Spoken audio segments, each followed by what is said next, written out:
আসসালামু আলাইকুম। অনলাইনে যারা আমার মতো বিজনেস করেন তারা হয়তো জানেন একটা পেজ দাঁড় করানোর পিছনে ঠিক কতটুকু কষ্ট করতে হয়। আমার ক্ষেত্রেও তাই ছিল। আমি শুধু কিভাবে সেল হবে এটা নিয়ে ভাবতাম। কিন্তু কখনো হ্যাক হয়ে গেলে কি করতে হবে সেই বিষয়ে আমার খুব একটা বেশি ধারণা ছিল না। সেক্ষেত্রে আমার একটা ভয় কাজ করত যে আমার বিজনেসটা আসলে ঠিক কতটুকু সুরক্ষিত। আমার এই ভয়টা দূর হয়েছে সিকিউরড সার্কিট বাংলাদেশে আসার পর। তাদের ভিডিওগুলো দেখার পর মনে হয়েছে এই বিষয়গুলো খুবই সহজ। কোনোরকম কোনো এক্সপার্ট ছাড়াই খুব সহজেই আমি নিজেই আমি সকল বিজনেস ম্যানেজার সব ডিজিটাল অ্যাসেট হ্যাক প্রুফ করতে পেরেছি।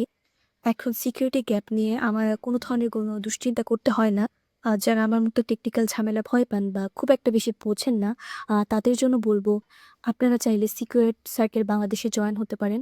তারা নিয়মিত বিভিন্ন ধরনের ভিডিওস, ট্রিক্স শেয়ার করে থাকে, যার মাধ্যমে আমরা খুব সহজেই আমাদের বিজনেসের সুরক্ষার ব্যাপারটি নিশ্চিত করতে পারবো এবং নিজের বিজনেসের সুরক্ষার জন্য এটি আপনাদের লাইফের একটা বেস্ট ইনভেস্টমেন্ট হতে পারে।